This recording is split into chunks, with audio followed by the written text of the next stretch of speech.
ఎందుకు అనుకున్నాడు? అలాగే ప్రదానము చేయబడిన తర్వాత వారు ఏకము కాక మునుపు అని ఉంది తప్ప మధ్యలో పెళ్లి కాక మునుపు అనే దానికి కూడా సంబంధం ఆయన దగ్గర నుంచి సమాధానం రాలేదు. ఆదికాండం 24:67 అధ్యాయంలో ఒకసారి చూస్తే ఇస్సాకు రెబ్కాని ఎలా పెళ్లి చేసుకున్నాడు? ఆదికాండం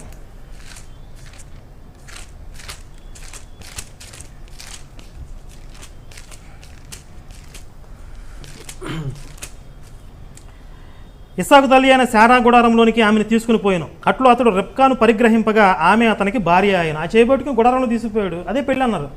ఆమె భార్య అయిపోయింది అన్నారు. అటు యెరూషలేం అదే ఇజ్రాయేలు ఆచారాల్లో పెళ్ళి అంటే ఇలా ఉంటుంది అనేది అని దేని ఆధారంగా చెప్తున్నా? చిన్నపిల్లలప్పుడే బాల్య వివాహాలు చేసేవారా?